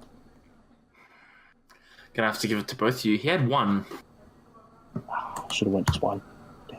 So I'm gonna. I've actually got what match it was. It was Taboo Tuesday from this year, and it was him and Rob Conway versus Jimmy Snuka and Eugene. Yes. And Jimmy Snuka and Eugene won. Yes, and I it's a remember terrible that match. They had that pay-per-view on DVD. I don't It's remember that at terrible. all. I would also like to just cut in to confirm that Maven and Simon Dean did wrestle for the tag titles at Backlash. It was a tag team turmoil match. There you go. Also, Maven's last name is the same as Booker T's. Maven T. T, yeah. No, Huffman. Oh. Now I imagine that they're related. I hope so. Yeah, of course. Okay, question 5. First in, best dressed. On January 5th, 2010, who did Tyson Tomko challenge for the TNA World title? January 5th, 2010. Kurt Angle. Incorrect. January 5th, 2010 would have to be Sting. Incorrect. It's AJ Styles. Oh, I was thinking AJ. Wow. So no one gets the chockies there. Damn it. Here's a great question that no one's getting right. Actually, you might. There's a chance you can Is get it it. a question There's about Martin Luther King's speeches again? No, but it's around that old. Question 6. On WWF Jacked 130, Spike Dudley and Taz defeat Brock Lesnar and which Elimination Chamber participant? Randy Orton. Yes, you heard that right. Randy Orton. Oh, Incorrect. Elimination Chamber participant. Participant in this match. In the Elimination Chamber. It's got to be Edge. Incorrect. It's not Edge. Batista. I was Batista. What? Spike Dudley and Taz defeated Brock Lesnar and Batista is What a real year was sentence. 2002. Jacked was a thing in 2002? Fuck me dead. What? Yeah. Batista was going by his name of Leviathan or whatever. Leviathan. Leviathan, yeah. Yes, no one gets the chockies for that one again. The only Jacked match Didn't think so. remember is the one where the Clique had a tag match with each other, and it was, I'm pretty sure, fucking Meltzer gave it 5 stars. They just went balls out for it. Nice. Well, question 7, closest wins. What time did Batista have to beat to enter last? 8. What? I'm just thinking, I know Brandon mentioned what time he got. That's a beat. I'm going to go 3 minutes and 30 seconds. I'm going to say he Incorrect. beat Benoit's time of 5 minutes and 23 seconds. Got to give it to Brandon. 5 minutes 43. Fuck. So I remember reading somewhere that he blew out. Maybe they mentioned it when they show the video. He beats but it blew it pretty out of the easily. water. He squashes Rhino. Yeah, because he said to Triple H, Rhino pissed him off. He's like, don't piss me off. And he pissed him Listen off. up, slap nuts. So we've got the scores tied up. I've got a tiebreaker in case we need it. So question 8. In the pool chicken fight, whose shoulders was Christy Hemme on? Rosie? Correct. That really stumped me. I was just talking about it and I still couldn't remember who was in it. Oh, it's 5 stars. All right, question 9. Who was William Regal's tag team partner when he dropped the titles on a house show to La Resistance? Tajiri. Incorrect. No, it's not. I have this in my notes. I could literally cheat right now, but I'm not. Don't look your notes. Come on. Fuck, I should know this. Oh, no. Alright, he's run out of time. I'm Fuck, letting man. Come on, literally mate. the easiest softball of a 5, point. 4, 3, 2, 1. Nah, It's Jonathan Coachman I knew this. on a house show. Why? Okay, yeah, because They drop it to La Resistance on their house show. Right. Yes. So question 10. Brandon, if you get this one, we've got a tiebreaker. No Okay. pressure. Are you ready? Prepared. Are you ready? Question 10. First in. Wow. No, we'll go. Oh, no, because closest answers doesn't work. First in. How many people were in the 2018 men's chamber? 7. Correct. What? Were they really? Triple They threat started matches with start. 3, didn't they, at the start? Why was that a Ding, thing? ding, ding, ding. They added someone into it, didn't they? Like Cena last minute. Oh, yeah, remember Cena kept weaseling his way into shit. Yeah. Then he got into the Fastlane match as well. Because he needed a path to WrestleMania. I have no path to WrestleMania. Shut the fuck up, John. I'm just going to ask the tiebreaker anyway. Yeah, go. Question 11. Who's not your boy toy? Sexy Kurt. Marty Jannetty. Oh, close enough. And Pricey, that's a win for you. So, we're back at a tie again. I wouldn't believe it. I read about it. I could have tied that up. I should have known that Coach was the tag partner. It's literally scroll down one little thing on the dock and it's fucking there. Oh, that's okay. It's all right. There's always next week or the week after or the ones after that. It's another cracking installment of Nat's trivia. Hey, I could have chucked in some Tyson Tomko New Japan Pro Wrestling trivia, but I didn't. Oh, I'm glad you didn't. He had a lot of New Japan matches. I'm disappointed you didn't chuck any Curryman questions this week. I mean, there was... I did see Curryman in one of my things looking at New Japan matches this week. Back to New Year's Revolution 2005. Before the main event, we get a video package that kind of shows us the path that led towards this Elimination Chamber becoming a thing. And I distinctly remember watching the episode of Raw where Benoit and Edge both technically win the World Heavyweight Championship match, which is just kind of random memory that's stuck in my mind, just like the time that Benoit accidentally dropped Edge's nuts on the top rope and they DQ'd him. And, and accidentally killed his kids.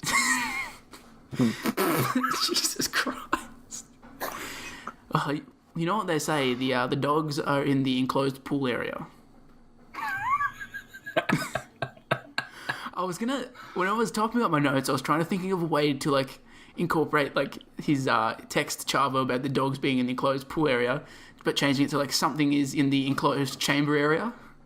I just couldn't figure out the fucking animal. For it. So I'm like, damn. The animal.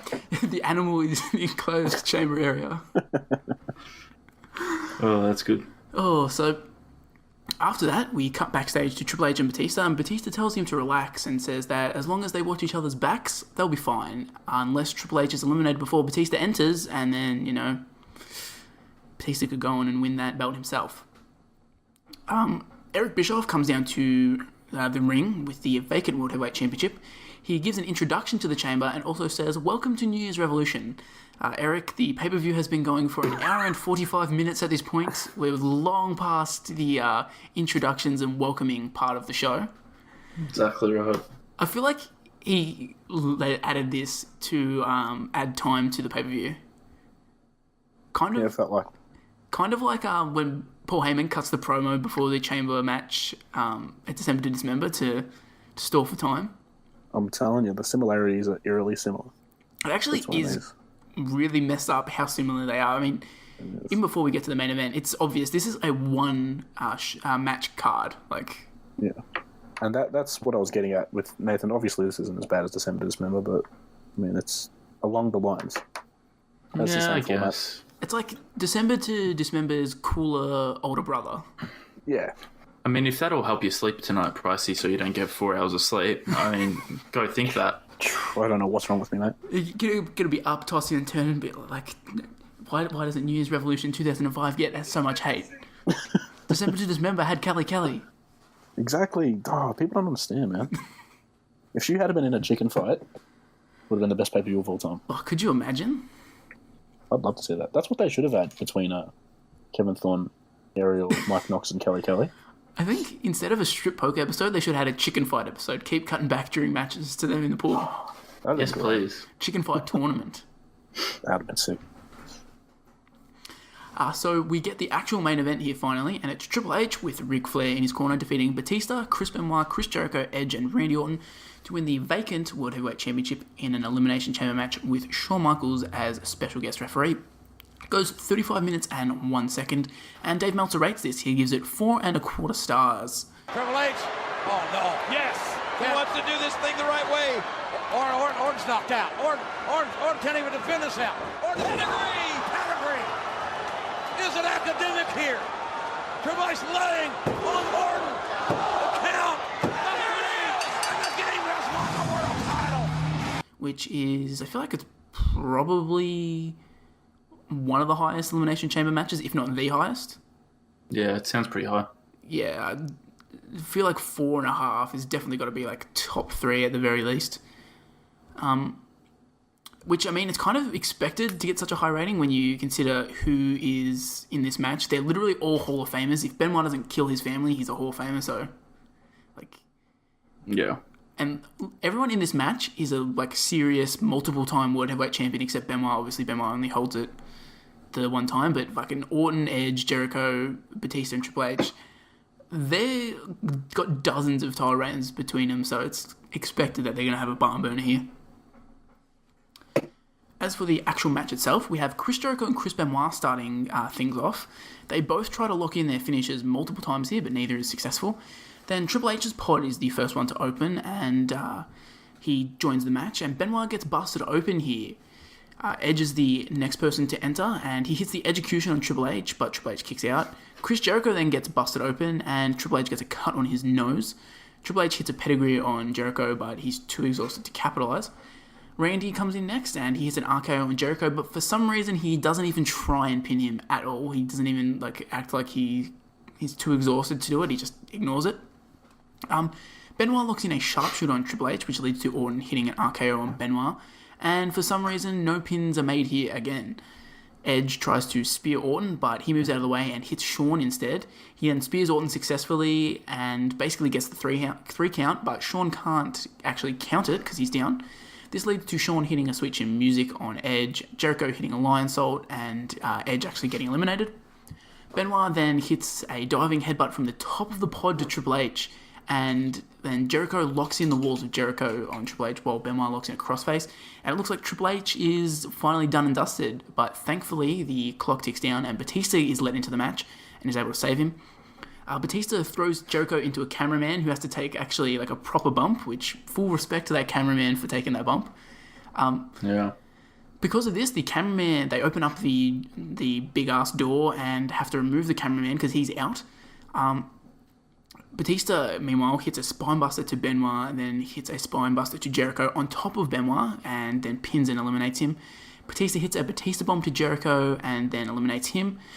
Batista tries to hit a Batista bomb on Orton, but he delivers a low blow and an RKO to eliminate him from the match. Orton then hits an RKO on Triple H, but Batista hasn't left the chamber yet and attempts to get involved. Shawn, though, actually tries to do his job and holds him back. Because the door is open, though, Ric Flair runs into the ring, which distracts Shawn, allowing Batista to clothesline Orton. Triple H then hits the pedigree for the win. So fucking a lot going on in this match. What did you guys think of the chamber here? By far the best match on the card. The crowd was really hot for this one. Well, I just have here, I enjoyed it. Not only was it a good match, but it furthered a couple of storylines in the process with the whole Evolution storyline and sort of planting the seeds for Batista's face turn that's to come, and then obviously with Edge and HBK to sort of further that as well. It was a really, really well done match, and thank God they had this one on the card, otherwise it would have been pretty sad. It even leads to Jericho creating the Money in the Bank. Exactly. It does, yeah. Well said. What are your thoughts, Nat? Oh, it's a bloody good match. It's probably one of the better chamber matches you can watch. Probably gets looked down upon because the pay-per-view itself is pretty forgettable. Yeah, I mean, Pricey wouldn't have found it as good as the year before, not year before, but the 2003 one. Goldberg with the sledgehammer. I thought that was going to actually happen in this one. Yeah, it brought back bad memories. Nage getting involved. The door opened. Yeah, when the door was open, I'm like, surely the finish to this match is Flair either throwing in a sledgehammer, which I mean you can just throw that in anyway. I was about to say, yeah. Or I thought he was going to grab a steel chair or something, which would make more sense because you can't slide that in. Yeah, but real good match, and thank God we got that match because then we'd be talking about how this is the worst pay-per-view of all time. Yeah, honestly, I thought this was a great match, and obviously the best chamber match we've watched on this podcast. And definitely it's probably maybe my top 3 chamber matches I've ever seen. And I think if you have the main event of this card is just Triple H versus, let's say they just redo the thing that they did on Raw and have Triple H versus Edge versus Benoit, I don't know if that ends up reaching a level where you're you know what, I don't mind that the rest of the card was fucking garbage. Nah. I feel even if they put on a great match, you'd be I mean, it was a great match, but whatever. But having the chamber here, there's a lot of sick spots. It's really well booked, and as you said, it furthers a bunch of storylines. I think they're so lucky that they had this to cover for the shit matches that they had and then the injuries that they had. I am surprised they never did a triple threat match, Triple H, Orton, and Batista. Yeah, that really seems like money on the table there. Seems like a missed opportunity. Oh, well, if Daniel Bryan hadn't fucked everything up at WrestleMania 30, we could have had that. Oh, that was a dream match there. Send the fans home happy. I wouldn't have wanted it then. I wanted the Batista in two minds. Should he win the title or should he be loyal to Triple H? And Randy Orton being an awkward babyface. He really is an awkward babyface. How weird is his entrance? He throws up his bloody RKO thing like really quick. Why is he in such a hurry here? He runs He's out. like, "Oof, oof, oof." And then he's jumping on the bloody the ropes like he's Matt Hardy, getting all in. I was hyped when he got to Triple H's face. I won't lie, that hyped me up. Of course I did. I think It got me hard. what you mentioned about Batista, like doing the will he, won't he betray Triple H thing, they're like heavily in the lead up, being like, yeah, Batista is definitely going to try and win the belt. And then during the match, like, he's helping Triple H, as you'd expect. But I think everybody would have been like, nah, he's going to fuck over Triple H in some way. But, like, I don't know, I feel like they play it really well, like, the way him and Ric Flair fuck with the referee. And it really makes you think that, like, nah, Batista is full just in Evolution for life. Which I think it makes it even better when, like, only a few weeks later, he's going to turn on Triple H. Like, you don't expect it as much. Well, they have coming up. They have the singles match. Yeah, they between do Orton and number one Batista. contendership. Yeah, that's the closest they had. But yeah, that's just a great match. I didn't have a whole lot of extra notes other than the quality. I just wanted to point out that old mate Jillian Garcia is so fucking awful when they make her explain the rules of matches. Yeah, and the Royal Rumble one. Yeah, the Royal Rumble ones are always god awful with her, but in this she's like she starts off strong, but then she always ends up like trying to get too cute with her like explanations, and then she just like gets herself backed into a corner, and then she just stutters, and it's like, oh, just get some cue cards or something. Dress, do it, uno. A couple of comments on people's attires. Edge was at his best when he was wearing speed dealers to the ring. Yeah, he looked like a cool dude, didn't he? He really was. His fucking fancy ass jackets that he had when he was the rated R superstar, they can't match to his speed dealers and his really shiny jacket that he was wearing here. You could really just imagine this Edge running around in the streets like you see in his entrance video. My other note here is that I'm glad Shawn isn't wearing his short shorts for this special guest referee spot. Thank God.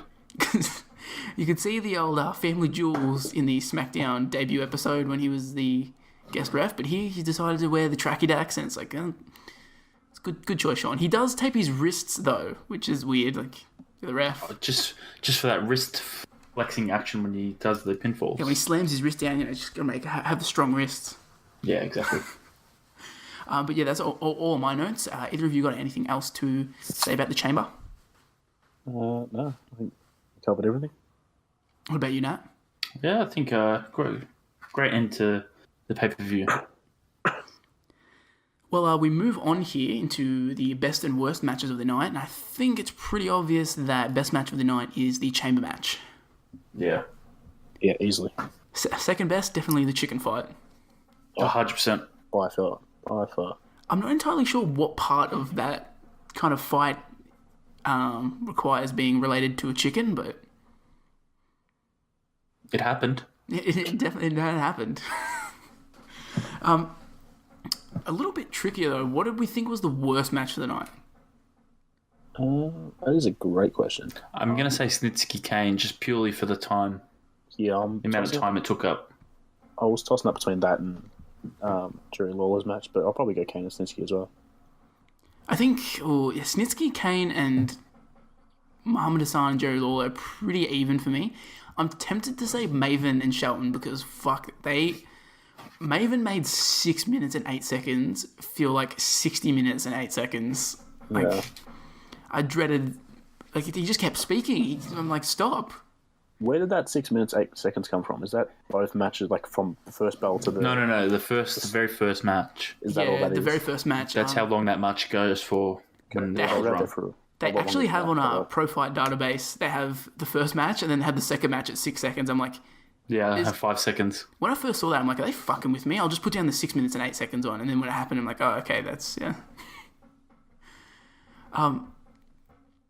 What did we think of, what are our final thoughts on the pay-per-view to kind of sum it up as a whole?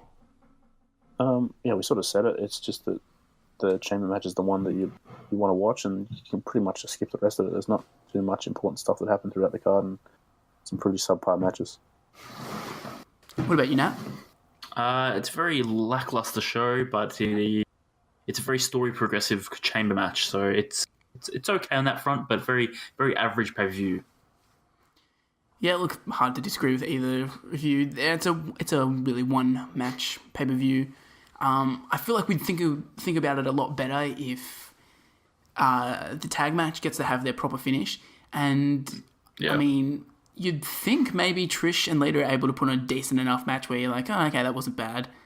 It would still be a pretty poor pay-per-view because you still have 3 legitimately bad matches that aren't affected by injuries happening in them or whatever. So it wouldn't be great, but it would definitely be thought of a lot better. Whereas, I mean, when people think back on this, they're just like, chamber match, and that's it. No one ever thinks about anything. Like, I feel like people don't even remember that Lita tore her ACL here. That would be the most memorable thing about this pay-per-view, other than the chamber match, if anyone remembered anything. Yeah, definitely. It's like chamber match, Lita injury, and I guess maybe Muhammad Hassan's pay-per-view debut is the next most notable thing. Yeah, even that would be a stretch. That's pretty sad. Yeah. So we move on to the aftermath of the pay-per-view here. And the very next night after New Year's Revolution on Raw, Batista would face Randy Orton in a match for the number 1 contendership for Triple H's World Championship, as we alluded to earlier. Orton wins this match and gets to face Triple H at the Royal Rumble, whereas Batista would go on to participate in and win the Royal Rumble. At that same event, Triple H would defeat Orton to retain the title, and at WrestleMania 21, Batista would defeat Triple H to capture the title, and that basically kickstarts his pretty long main event run that makes him a bona fide star and leads to him having a pretty successful movie career. So they say Triple H just buries all the young talent. Well, Triple H, he put over Batista, and look at him now. He's a marvel. He's a marvel. As for the feud between Kane and Eugene Snitsky, it continued on the January 17th episode of Raw. The two would compete in a no-holds-barred match, which ended after Kane chokeslammed Snitsky off of the stage. And on January 31, Kane defeated Snitsky in a steel cage match after delivering a chokeslam off the cage door. So but we got the blood feud match at New Year's Revolution. They have those blow-off matches on Raw. Like, imagine literally just make this match a cage match. It makes the pay-per-view so much easier to watch. Even if there's dog shit in there, you still got the stipulation of the cage to probably make it watchable. Yeah. Unless it's the Ambrose Asylum, then maybe it's not watchable. The feud between Trish Stratus and Lita ends after this event, obviously because Lita suffers a torn ACL. On the January 17 episode of Raw, however, Stratus mocks Lita's injury, but ends up getting chokeslammed by Kane. So this is peak just men beating the fuck out of women on episodes of Raw.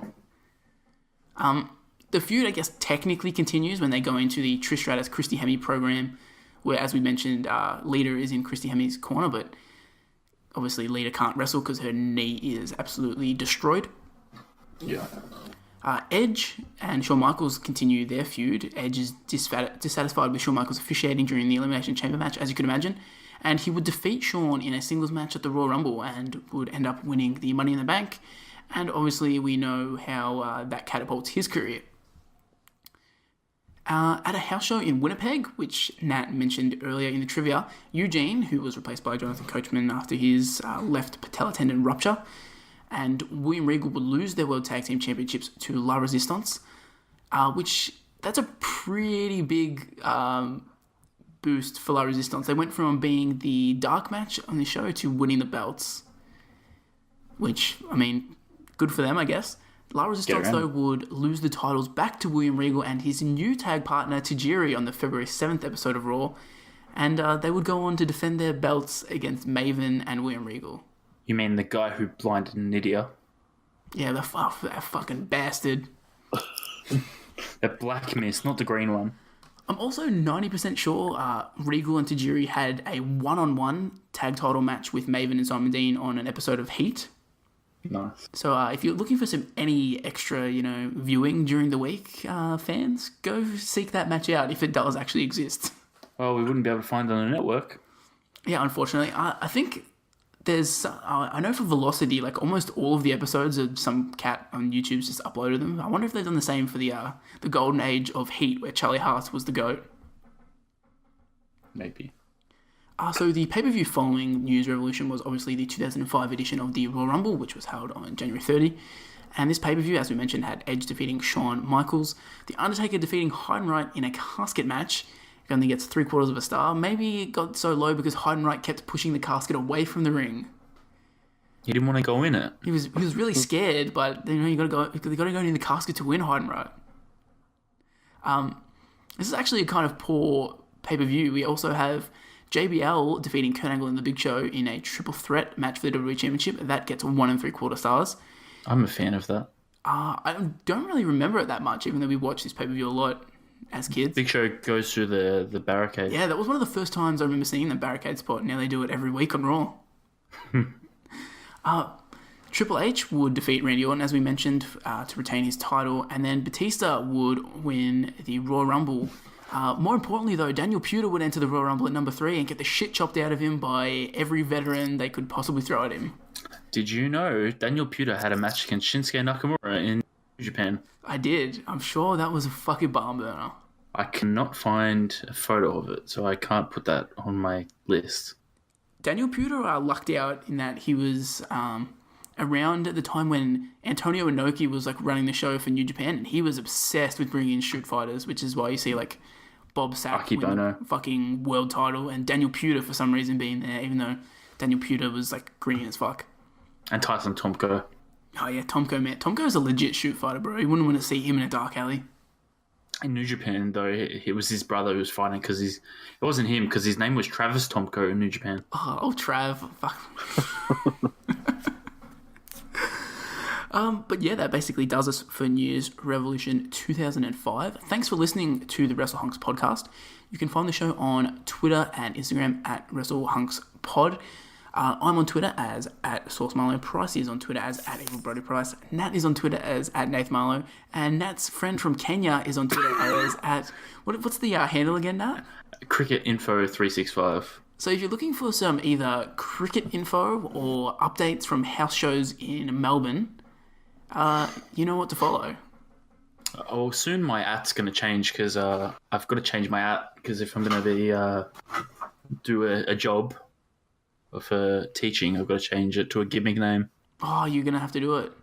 So I was asking Price the other day, but I've got to think of one. I'll keep thinking for you as well. Maybe Nathan Jones. That one hasn't been taken. Yeah, probably hasn't been taken considering Nathan Jones doesn't have Twitter. It's probably that shitty footballer. Oh yeah. Now he might have his number on there because that's a cool. Maybe I could call myself County Marlow. North Marlow. South. You can also find the show on iTunes, Stitcher, YouTube, Spotify, all them good podcast services, and feel free to rate us on those podcast services. And this brings us to the part of the podcast where each member throws up a show to cover for next week. And then we put that in a Twitter poll. Well, usually it's a show, generally a pay-per-view or a weekly show, or maybe one of the network specials they have, like Culture Shock with Corey Graves, or Have a Look at My Tattoos with Corey Graves, the Home Wrecker.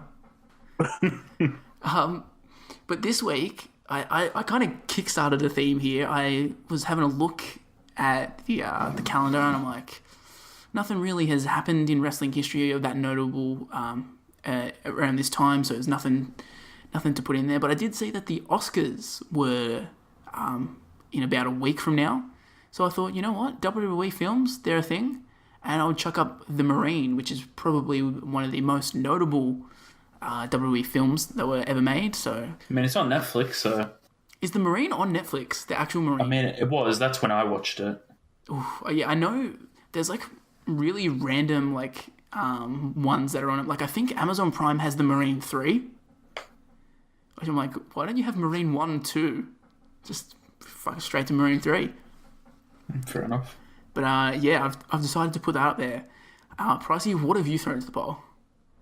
I've just thrown up cult classic Ready to Rumble, starring former WCW heavyweight champion and deathmatch guy David Arquette. I remember watching this a fair while ago in my younger days, but I know a lot of the WCW guys are in it, Sting and Big Bill Goldberg, so it should be interesting to watch. Also, isn't John Cena in this? Matt, didn't we talk about this? Is John Cena in Ready to Rumble? Isn't it that? Oh, that's what I was talking to you about. He makes like a cameo in the. He's like. Oh, actually, you did talk. Yeah, you did say this. Yeah, he's an extra. He's uncredited. Yeah. So. Yeah. So 2 John Cena movies there. Let's get it in there. Nat, what are you throwing into the poll? I'm chucking in The Chaperone, the classic Triple H film that I hear is really, really, really bad. But we get to see Ariel Winter, and she is definitely a schnack. But this is before her days of being legal, so... This is 8 years ago, so she's a child. Let's keep that on the down low that I said that. And so we need a option for the wild card.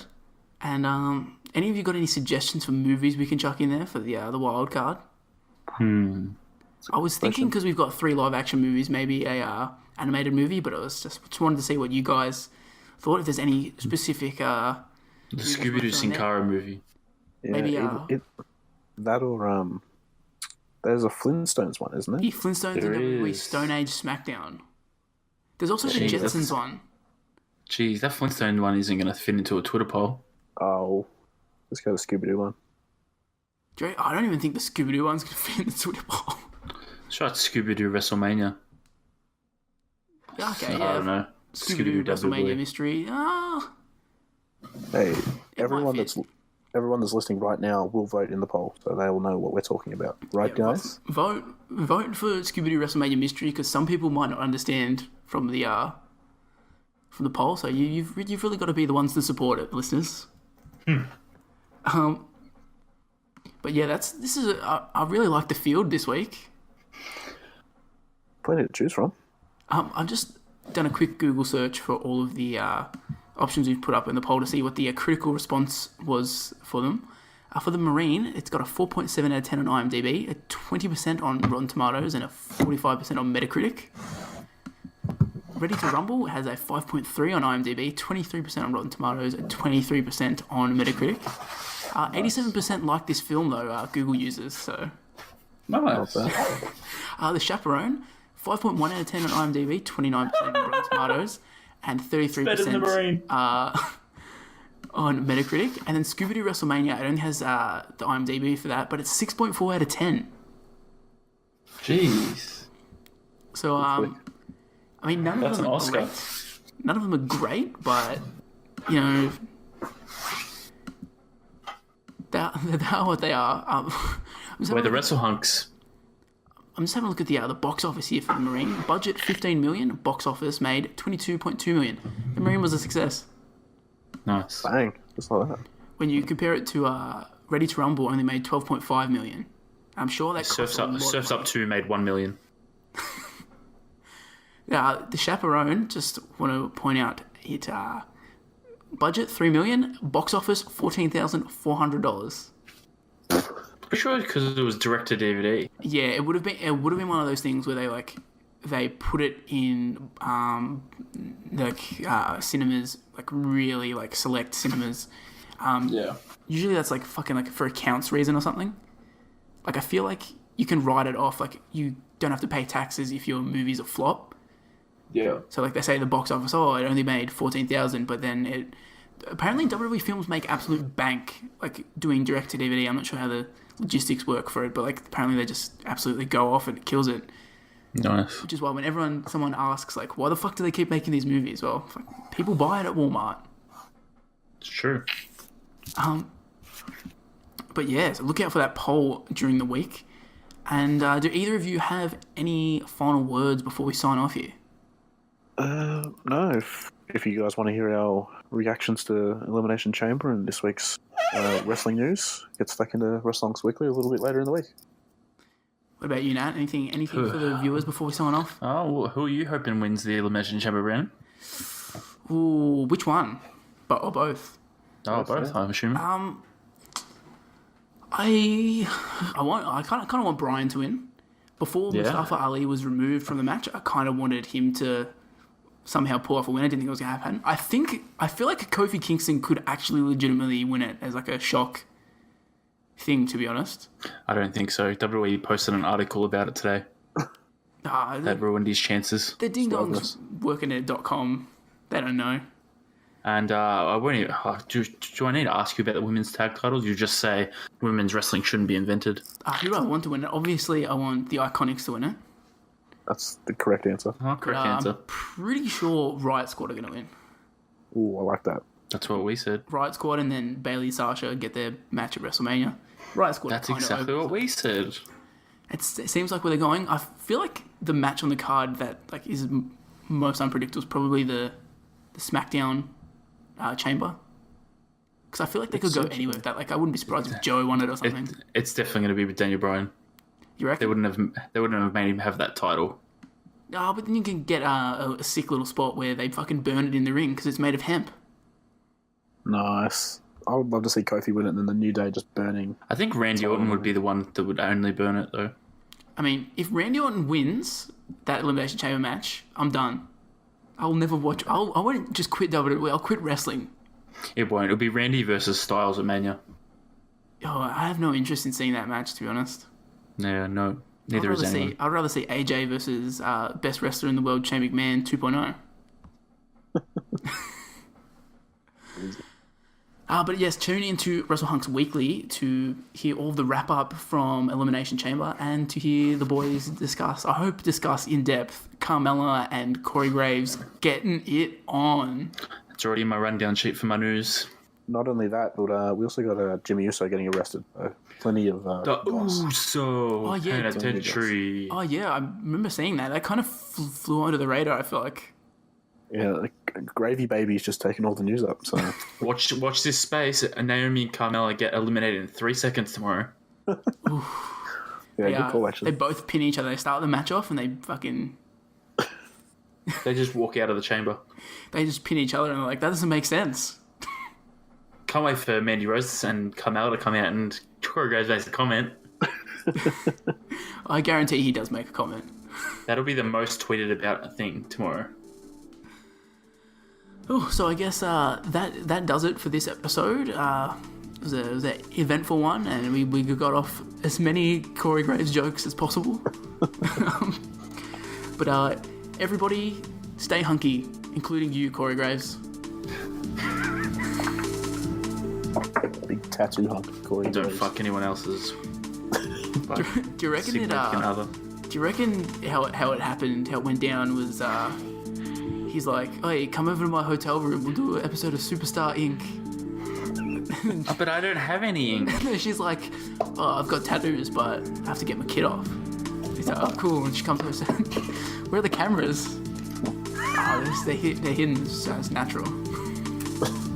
I hope that's how it happened.